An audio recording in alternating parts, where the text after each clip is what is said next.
Today's subject is my favorite, as I mentioned, heaven, what's like. Actually, the next two classes following this one will be about the same thing, having different aspects of it. Today we're going to talk about where it is, how big it is, and more or less the dimensions of physical ideas about that the Bible gives us what is heaven. And the first thing we need to realize is that there's three heavens. And so let's take a look at 2 Corinthians 12:2.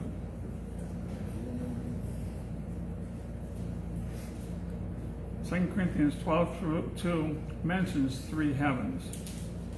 And the Bible actually describes three heavens.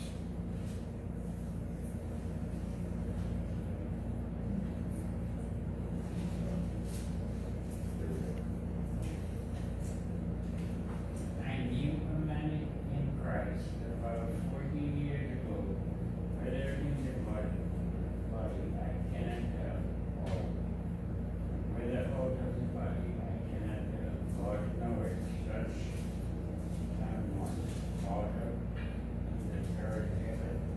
So he's caught up to the third heaven. So there is a third heaven there referred to. We see the first heaven in Genesis 1:20. That was 2 Corinthians 12:2. So let's look at the first heaven. That's in Genesis 1:20. First book of the Bible. And we're going to look at two passages in Genesis.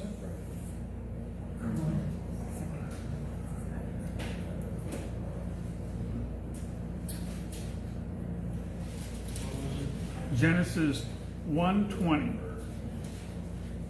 And go ahead and read that when you get to it.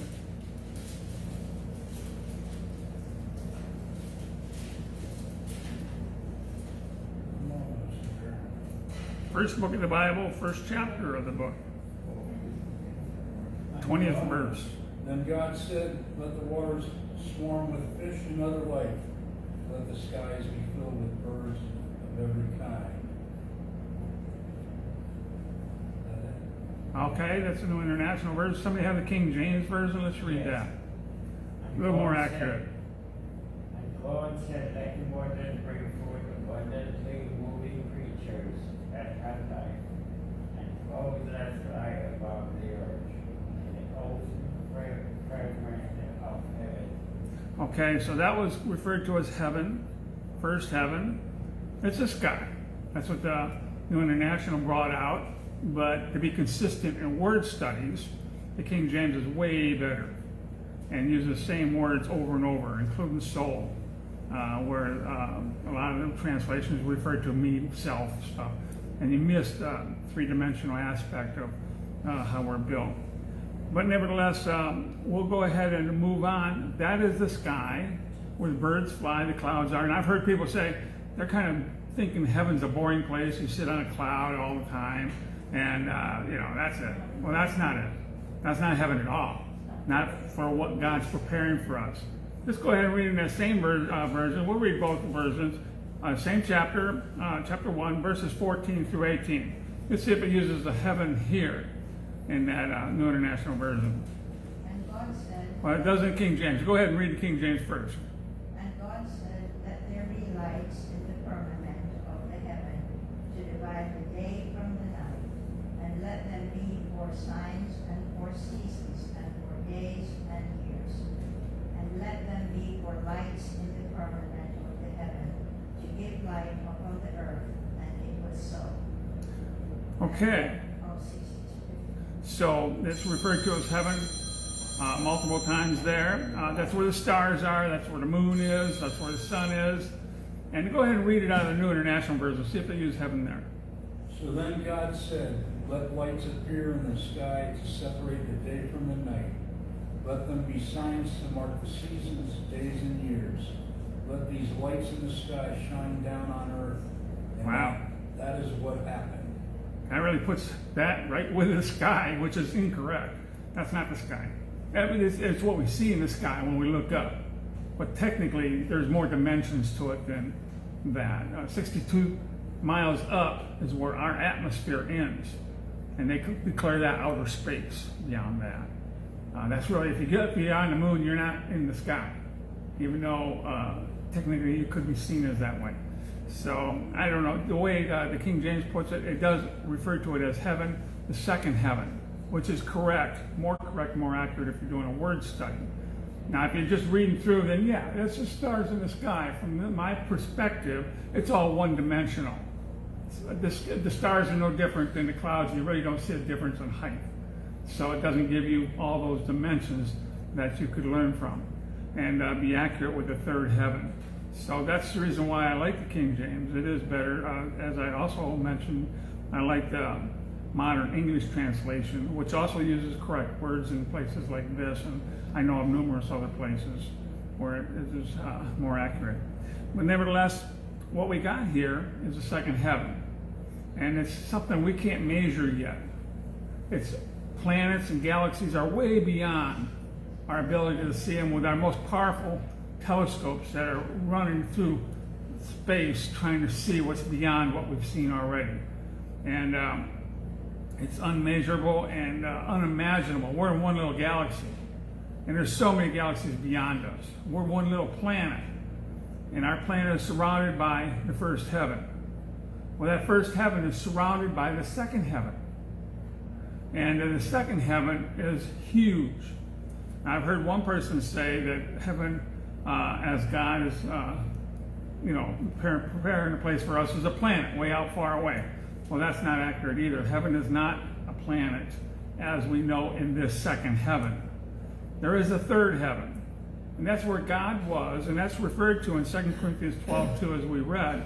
The third heaven is where God was when he created these two heavens. Now, these two heavens are referred to in Revelation and different things, and coming apart, coming down, burning up. And so bottom line is that there are three heavens, and the third heaven surrounds the second heaven, just as the second heaven surrounds the first heaven. The third heaven is beyond our imagination as how huge it is. If you look at your Bibles and see the dot somewhere at the end of one of those sentences, that'd be like the first heaven. And then if we take a look at that dot is sitting on this earth, and this earth is huge compared to that dot, that'd be like the second heaven. But the third heaven will be all the space that surrounds the earth. It is unmeasurable and unlimited. It'll never be overpopulated. There will never be places that you can't explore new things. For millions, billions of years, there's new things unfolding, new places to go. The second heaven is so big, we could hardly explore that in multiple lifetimes. Even if we get to planets instantly like Jesus can. But bottom line is that it is huge and it's multi-dimensional. We have a three-dimensional world where the first and second heaven is. That's the way it was created. There's a three-dimensional world. But there are dimensions beyond our three-dimensional world. In our three-dimensional world, we see height, width, depth. But in the third heaven, it goes beyond that. There's dimensions, there's angels are in those dimensions. And there's actually, in other dimensions beyond us, demonic forces. That's the reason why we can't see them in the room they could be in this room right now. And we'll get into that a little bit. But bottom line is that Elisha had mentioned to his servant had asked God to open his servant's eyes, because the servant had said, there's an army after us, surrounding the city. They're going to take you, because they want you.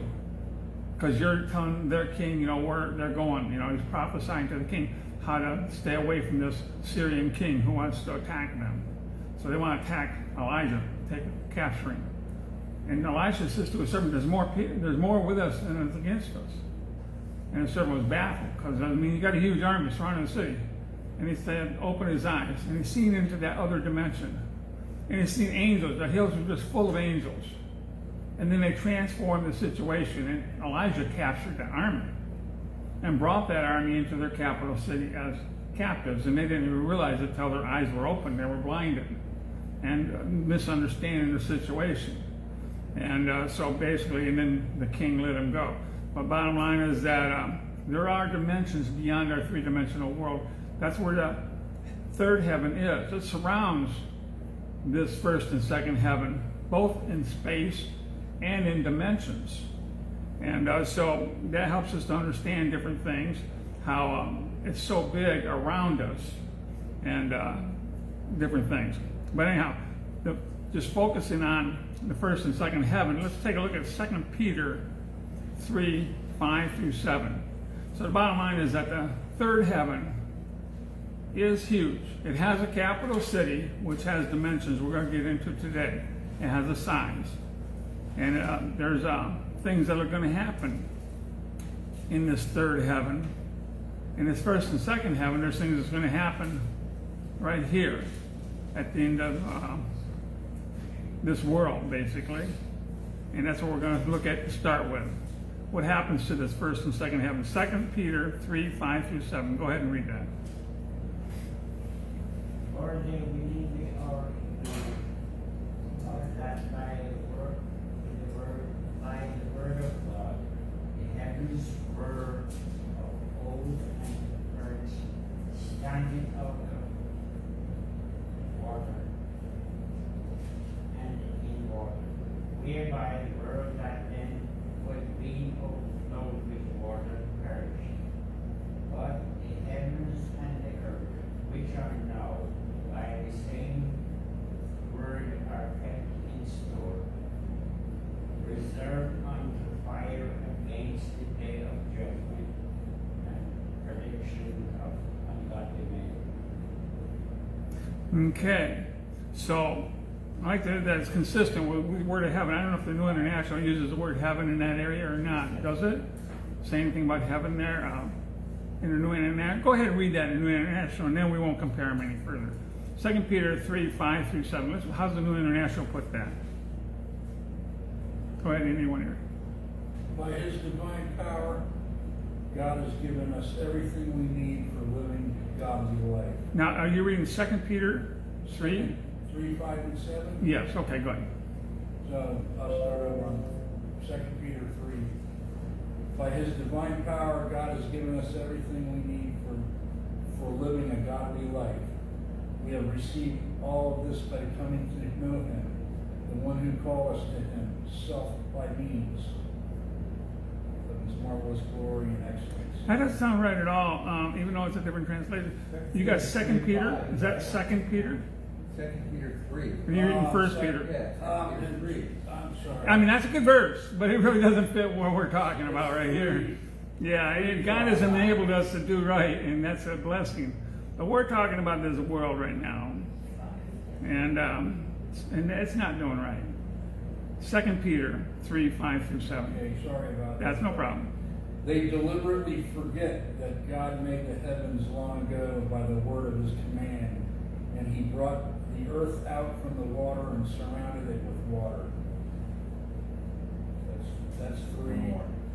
Up to 7. They deliberately forget, that's 5, right? Yeah, 5 through 7. Oh, through 7, okay. Then he used the water to destroy the ancient world with a mighty flood, and by the same word the present heavens and earth have been stored up for fire. Use heaven there, that's good. They're being kept for the day of judgment when the ungodly people will be destroyed. Okay, so I still like the way the King James said that. Actually, it's more clear to me. Nevertheless, what has happened is that this guy starts with talking about the first judgment on this earth, which was Noah's flood. Everybody but Noah and his family was basically washed away by the water. The water had a vapor canopy in the first heaven, right at the atmosphere, like our ozone layer. That's the reason why they had like a greenhouse effect. They had a better layer of protection from radiation. They lived longer, and their situation on Earth was quite different than what it was after the flood because of this vapor layer. That's why it says it's in the water, the Earth, and it was out of the water. The Earth was basically lifted up, and there was water around it. There's water under it. There's water above it.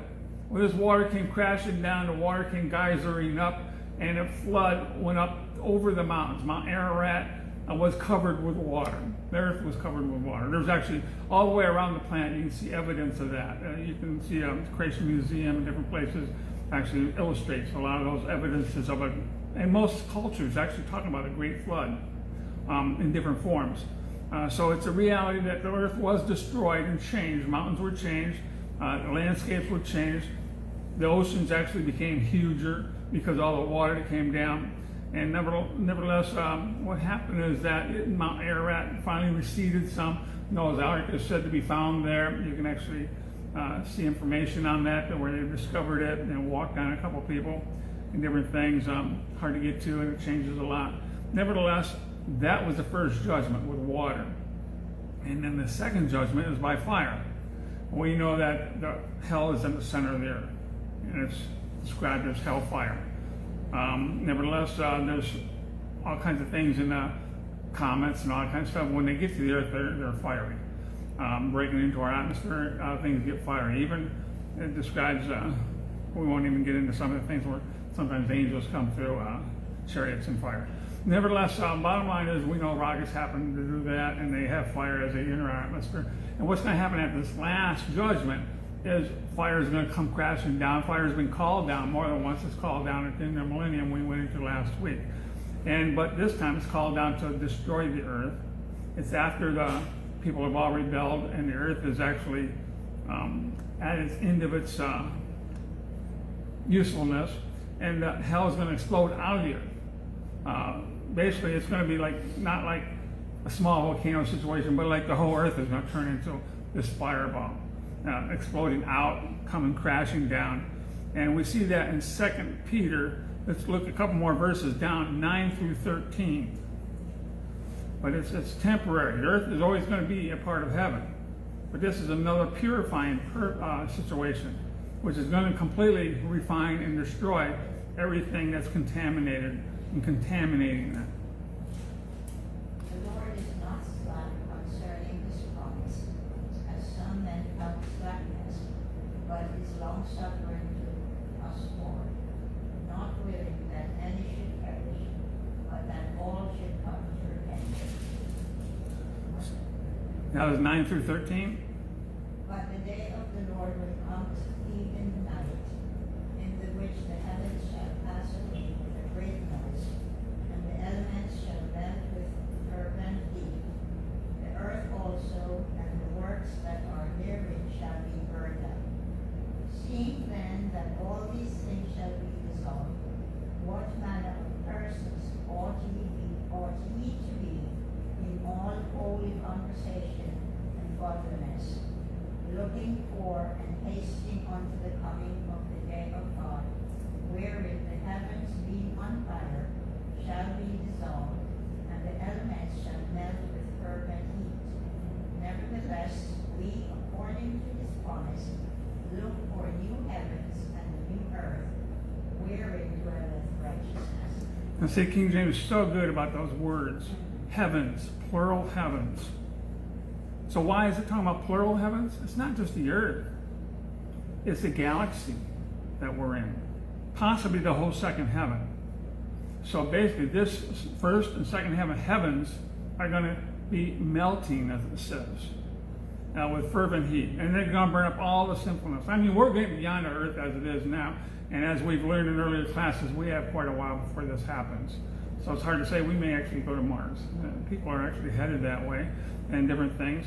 But nevertheless, we have our footprints, our contaminations outside of our earth. And as humankind and stuff, it's all going to be burned up. And God's not willing that anybody perishes. But all this is going to change because it's corrupted. And it's the second heaven as well as the first heaven that's going to be burned up, as well as the earth. And it's all reserved under fire. It's all wearing out as it is. It's going to be replaced with something that doesn't wear out and is purified. And will be contained as purified because all the destruction and all the corruption is contained in a fiery place called hellfire. It's a graveyard, the second death. And it'll never get out of that fiery situation. And we've already went into those things. But we're talking about beyond that, after the judgment. And this is just a little idea about where we're coming from, that all these things are going to be burned up. All these things are going to be dissolved. First and second heaven is going to be dissolved and burned up. They're going to be replaced. And we'll go ahead and take a look at Revelations 21:1.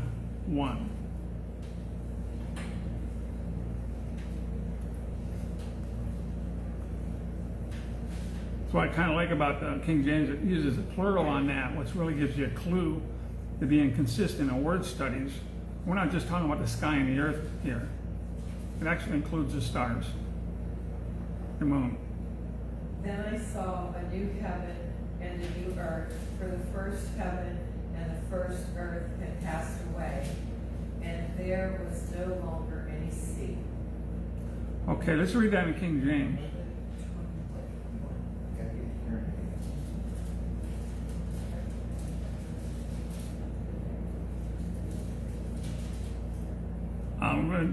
King James 12, 1. Revelations 21. Yeah, I'm sorry. Did I say King James? Well, this is in the King James, Revelations 12, 21. I mean, I'm dyslexic, so I turn things around. 21:1. Yes. And I saw a new heaven and a new earth, for the first heaven and the first earth were passed away, and there was no more sea. Okay, so it's focusing in on the first heaven there. I'm just curious if it was plural there. Nevertheless, because I thought it was plural there, I actually have it jotted down, but there are more than one heaven, and this is referring to earth and the sky above it, and there's no more sea, which is evidence of the Noah's flood judgment, and it's a new heaven and new earth that won't pass away. Let's go ahead and read a couple of verses down. We're going to stay there for a minute and read verse 4. You can read that in New International. That'd be a good one there.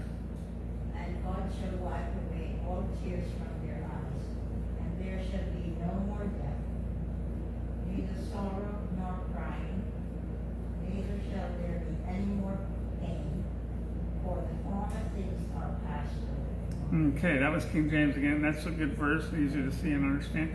And the former things are passed away. No more pain, no more sorrow, no more crying.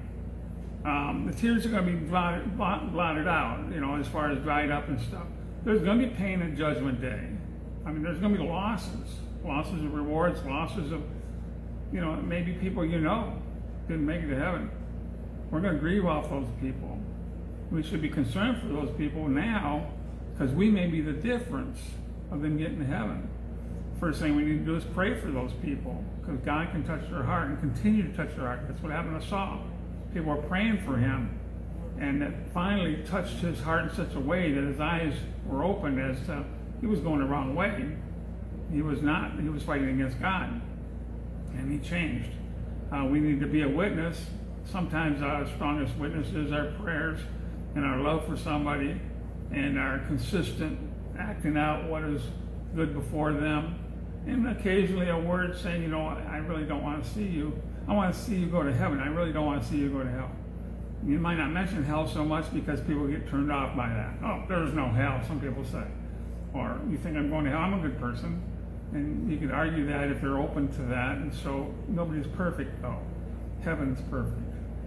And if we weren't perfect and we got to heaven, we'd destroy it like we've destroyed this world.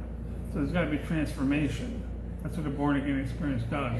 It transforms us from where we are, even though we're the same person, but we don't have all the corruptions when we get to heaven, because it's all removed from us. It's the old nature that corrupts us. It has to be replaced by the new nature. That's asking Jesus into our heart.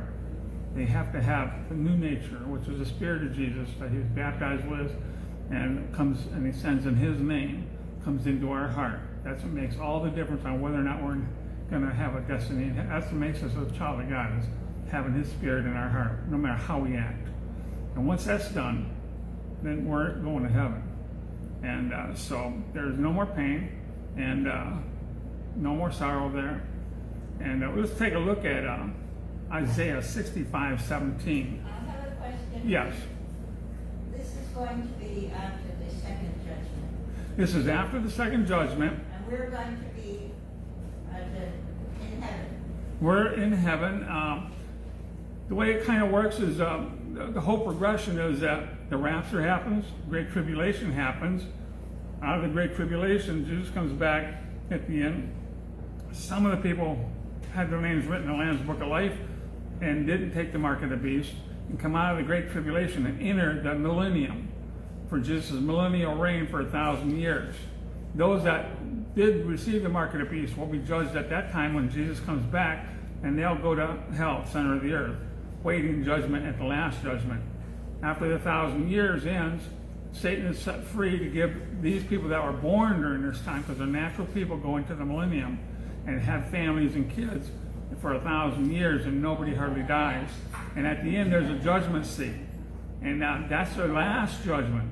There's no more judgments after that. And the people are actually separated. If their name's not written in the Lamb's Book of Life, they go to the lake of fire at that point. Everybody comes out of hell, judged there, goes to the lake of fire. Everybody that was living in the last millennium that survived until the earth was burned up, that we just talked about, they will be judged there. Good and bad. People that actually have their names written in the Lamb's Book of Life will be there because they entered the millennium as part of God's kingdom. They'll be judged at that judgment and enter heaven. Us, we actually were with Jesus. I'm not sure where we are at that judgment. I think we're part of in the courtroom, you have the defendants, you have the judge, you have things going on, but you also have the audience. And we'll be part of the audience probably. And we won't be participating in the great white throne judgment. We'll be well aware of it. And then we'll see how the earth is destroyed. It's another dimension where that judgment is. Earth and everything is fled away. So it's out of our three-dimensional world where that judgment takes place. But during that time, the earth is being destroyed. Hell is taken out of the earth. So the earth is consumed in fire during that time in its dimension. And hell's last residence is the lake of fire. And they become one place then instead of two. And this is after all that takes place. And then God creates a new heaven, new earth, all this stuff that was burned up is being replaced. And that's where we're at right now. And people that enter into this are all forever God's kingdom. God's kingdom starts without end, though. And it goes right on through. And let's look at Isaiah 65:17. And we'll look at as we enter this time frame of the new heaven and new earth, what all transpires. Big changes. Everything's perfected. For behold, I create new heavens and a new earth, and the former shall not be remembered, nor come into mind. Okay, now that's sometimes could be taken a little extreme to thinking that we'll have amnesia and have no memory of anything in the previous earth. That is not what's referred to, because the Bible would contradict that in multiple places, including Jesus' own body and the Bible, which records much things that's going on earth, both good and bad. So those things are forever. They're part of heaven. The Bible is in heaven. We will be able to understand it better than we can right now with the best translations, the original translations, and be able to see the multi-dimensions that are contained in the Bible, how deep it gets. It gets very deep. And so those things will be remembered. But things that won't be remembered is the old nature continuing to flood our mind with evil temptations. That won't come to mind. So that is gone. So that when it says these things won't come to mind, that means these temptations won't come to mind. I won't be tempted to kill somebody, or lie, or slander somebody, or cheat, or steal, just because somebody's got more than I got. I'll be happy they got that. I'll be happy. I won't be jealous. I won't be envious. All these things don't come to mind. So that's what it's referring to. As well as the plague of, wow, man, I had misery, but they're going to be surrounded with beauty and glory. So that won't come to mind either. All the misery of this life, all the chores and the tiredness and the sicknesses and all the different things that are part of this life, they won't come to mind. We won't be remembering them because they'll have no part in heaven. They're all at the lake of fire. Now we'll be aware of them, so we don't have amnesia. We pointed out in previous classes that we have more understanding than anybody previous to this creation in this time frame ever had. We'll have more understanding then than we have now. It says that our eyes will be opened, that we see through a glass dimly right now. But then we'll see as face to face. We're going to see things more clearly at this time. So that's what it's referring to that won't come to mind. It's not that we won't have a memory of each other or things that happen on earth. It's just there'll be such faint memories, and they'll be tinted with so many good things around them that they won't give us grief after a while. There will be a time of mourning. That's the reason why there's tears. But then those tears are wiped away, and we move on into an environment that completely wipes away all those sad memories with so many good memories. That yeah, they're there, but they don't hurt that much anymore. I mean, they're just distant, sad, too bad situations, but they don't overpower me with grief anymore, because it's hard to be grieving when you're in such a beautiful place, surrounded by so many good things, and for so long. So let's take a look at, there is a capital city. Let's look at chapters, Revelations 21, 10 through 11. Whoa, and I don't think we're going to get near through this class. So it may take a little longer to go through these 3 classes than I thought. But this is interesting and important. We're going to look at the capital city. Heaven has a capital city. And it's described here, Revelations 21, 10 through 11.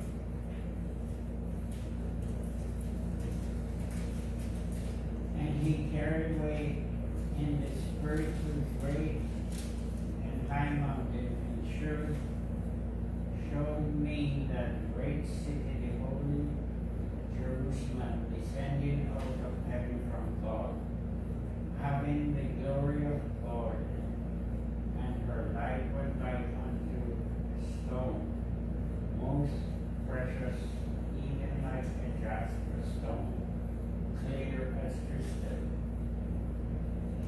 So here, go ahead. I'm sorry, it's an important part coming up.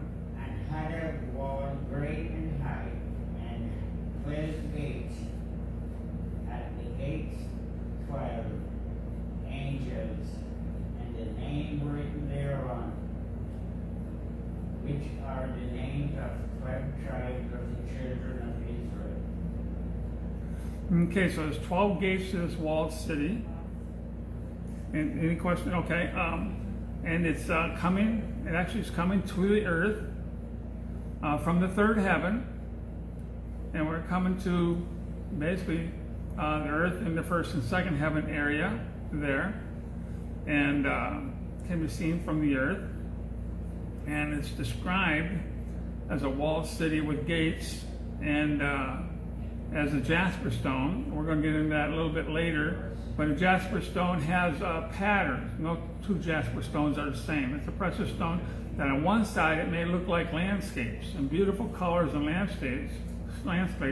And the other side it may look like polka dotted dots of different things and of all different colors and stuff. And they're unique stones, but they're not transparent.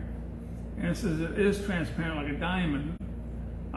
So therefore the walls are technically transparent to see through the wall into the city, but outside you would see through this transparent wall and it looks like a jasper stone, which means it has all kinds of patterns. Obviously these patterns are at all levels in this city, and the floors and different things that are contained in the city and going on. That's why it looks like a jasper stone with all these different patterns, but the walls are technically clear, like a diamond. So let's take a look at the size of the city. We see that in verse 16.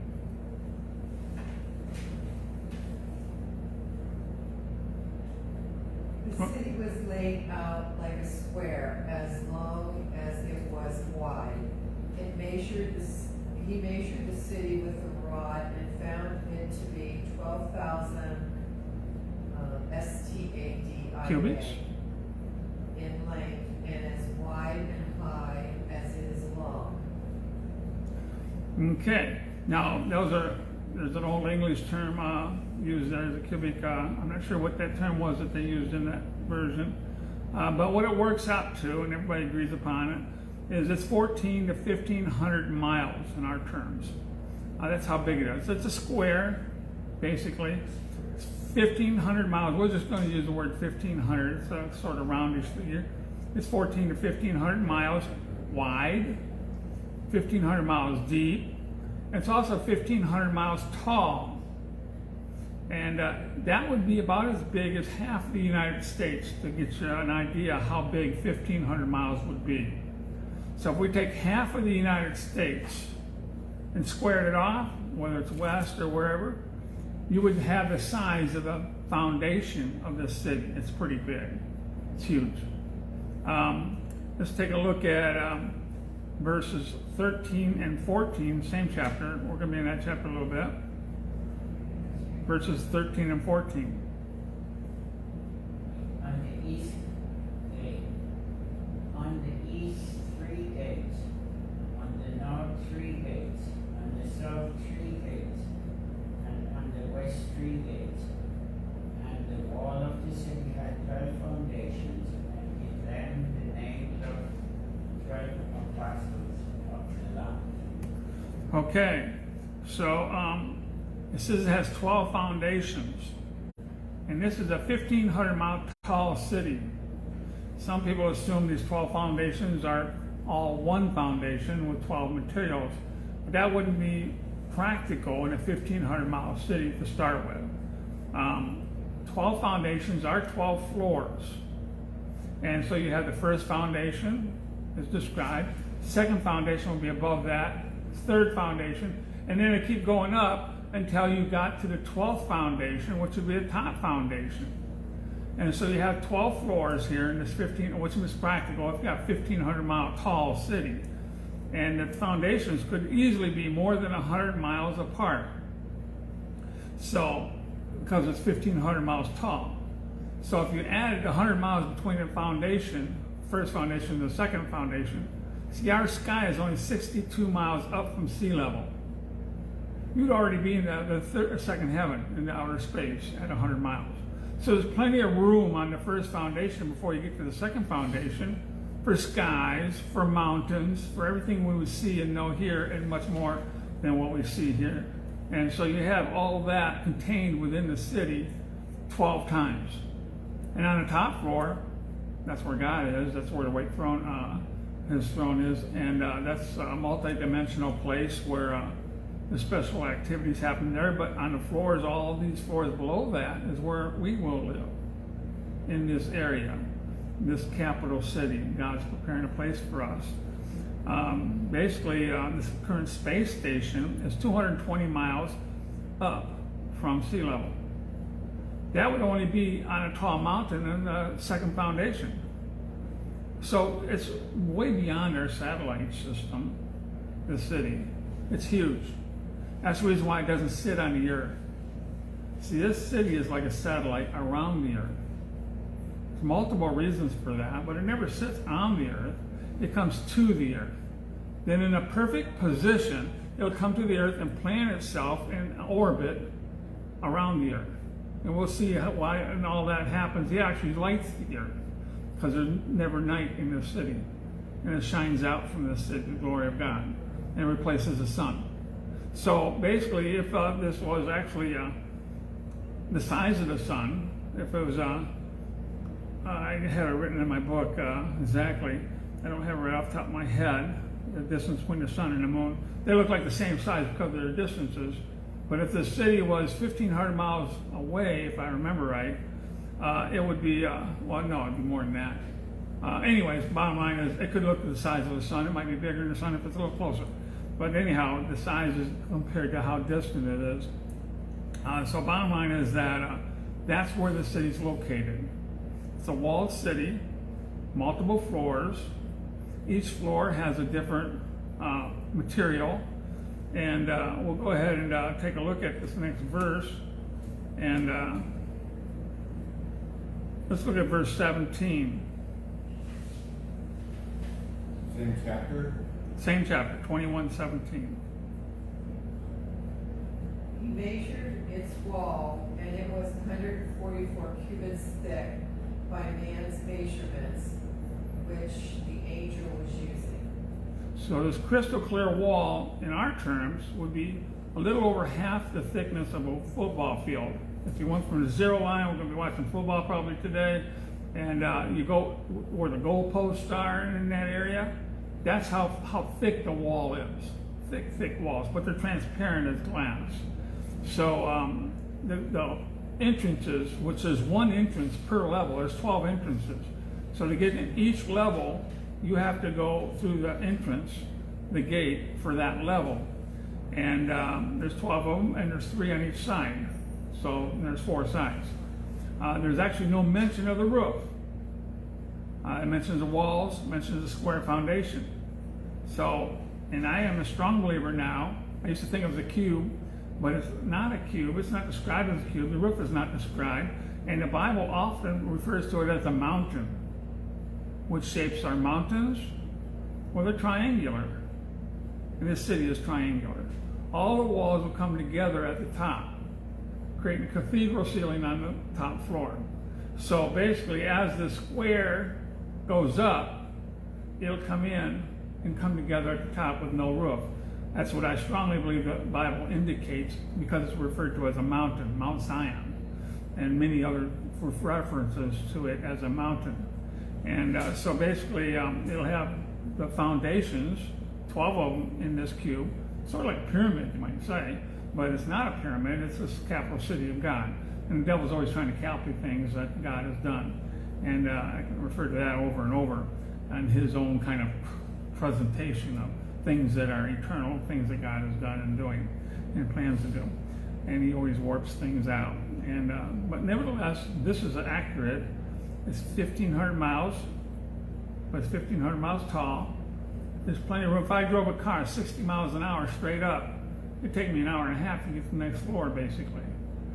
So it's a long distance between each floor. The floors have a gate to this long tunnel, which is a wall, and probably balconies where you could stand out and view the earth from different perspectives and stuff. It's going to be a glorious place. It's the capital city of God. It's far beyond anything we've ever known as far as beauty. We're going to get into that a little bit, but let's take a look at Isaiah, back to Isaiah 60, verses 19 and 20.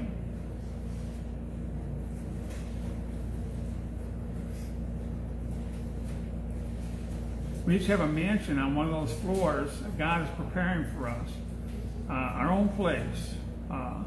It'll be forever ours. We're going to get into those things in future classes. Isaiah 60, 19 through 20. Go ahead and read that.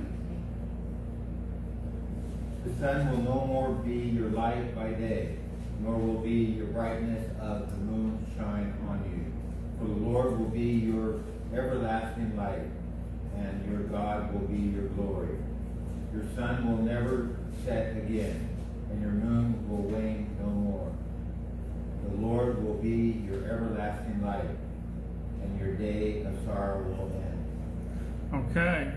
And let's look at Revelations 22:5. We're running out of time, so let's go ahead. We're going to be closing with these verses here, referring to that. Revelations 22:5. Back where we was. Pretty close. Verse 5.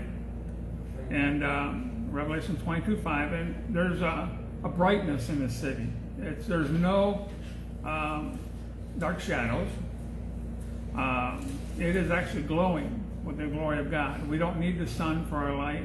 We don't need the moon at night or anything. There's a constant visual light going on throughout the city. It's the glory of God. It's a kind of glory. Let's take a look at how Revelation refers to that over again. Revelation 22:5. Go ahead and read that. There will be no more night. They will not need the light of the lamp or the light of the sun. For the Lord God will give them light, and they will reign forever and ever. So we're going to be there forever and ever. There's other places we can go. We can go to the earth. We can go to other places. But that's our home. That's our home base. That's the capital city. We'll be permanent residents of. That's a precious possession to be having a home in the capital city. Not everybody can have that. Only the children of God have that. And so let's go ahead and look at the previous chapter, 21, Revelation 21, and verses 23 through 25. And in this place, there's no dark alleys. It just glows with glory. And it's all sorts of lights. It's just not a plain, oh, there's a bright old white light, that light. It's just glowing with all kinds of lights and sparkles and just endless, glorious. It's like a diamond and like a colorful lights, and like we're going through a Christmas display where everything is so lit with multiple lights of different sorts. But it is a brightness to it, and it actually compounds possibly as it leaves the city, but it definitely is a brightness that exceeds what's within the city. Let's take a look at Revelations 21, 23 through 25. The city has no need of sun, or moon, for the glory of God illuminates the city, and the Lamb is its light. 23 through 25. The nations will walk in its light, and the kings of the world will enter the city in all their glory. Its gates will never be closed at the end of the day, because there is no light. No there. night. There's no night there. And there's no night there, sorry. Go ahead. And all the nations will bring their glory and honor into the city. That's it. Okay, so the nations on the earth will see this light, walk in the light of this light. They can come and go from the city. They can visit the city. We have lots of visitors in this city. They don't have a home in the city, but you can come visit, just like you can go to Washington, D.C. and visit. And it basically, 24 says it lighteth the earth. So it's going to replace the sun, basically. The city, the satellite city that's on the earth, that's above the earth, will shine on the earth, illuminating the earth like the sun does now. So there's a brightness that actually comes off of the city that illuminates the earth like the sun, but you'll be able to look at it. It won't be blinding like the sun or anything is now. But within the city, everything will be very tolerable light because it's going to be perfect. But it's going to be also serve many purposes. Not only is there no night in the city, it's the city never sleeps, but it also lights the earth. And the only way it can really light the earth is being above the earth. And then as it satellites through, then it does this cosmic dance, then it'll light the whole earth at some point. And we're going to look at the earth a little bit more next week because we run out of time, and how these interact and what it's like and stuff. And it refers to the kings of the earth bringing their glory to the city and doing things. So there's governments on earth, there's kings on earth, there's a whole population on earth. But we're not that population. We're the first resurrection it refers to. So this population is a different people. So we're going to get into that as well. So we're going to look at those things next week. We're out of time this week. But the city is actually above the earth, 1,500 miles. It's like a pyramid of sorts. It's triangular, but it's square on the bottom. Each floor is square as it goes up. And we have a home there. And we're going to get into those things. It's a glorious place. It has gardens that is like the Garden of God. And it has rivers. We'll get into that. And different things. So we're going to close there. Any questions? Okay, then we're going to finish the video. Thanks for joining us.